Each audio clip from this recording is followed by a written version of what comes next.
আসসালামু আলাইকুম আমার ভাই ও বোনেরা, আল্লাহর দিনের খাতিরে দিনের মহব্বতে আপনার জন্য আপনার বাবা মার জন্য এক আল্লাহর কাছে আজকে পবিত্র জুম্মার রাতের উসিলা করে আল্লাহর কাছে দোয়া করি। আপনারা মেহেরবানি করে আমিন বলেন।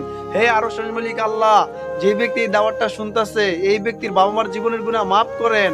এই দুনিয়ায় বেঁচে থাকলে সুখ শান্তি দান করেন, যে কোনো অসুস্থ থাকলে সুস্থতার নিয়ামত দান করেন। এই পবিত্র জুম্মার রাতের উসিলা করে তার বাবা মার জীবনের গুনাহ মাফ করেন। পরকালে পাড়ি জমাইলে আবু বকর ওমর আল্লাহ রাসূলের সাথে জান্নাতে থাকার তৌফিক দান করেন। হে আরশের মালিক আল্লাহ, যে ব্যক্তি এই দাওয়াতটা শুনতেছে এই ব্যক্তির দিনের আলোতে রাত্রের অন্ধকারে শিরকি বেদাতি যত বড় ভুল করছে গুনাহ করছে আল্লাহ কেউ দেখুক বা না জানুক আল্লাহ আপনি জানেন। আল্লাহ সে তো কোনো ফেরেশতা না। আজকে পবিত্র জুম্মার রাতের উসিলা করে তাকে মাফ করেন। এই দুনিয়া যা যা দেন, বরকত দেন, সুখ দেন, শান্তি দেন, পরকালে পাড়ি জমাইলে আপনি নূরের হিসাব সরিয়া তার বাবা মাকে নিয়ে আপনার সাথে দিদার করার তৌফিক দান করেন। আমিন।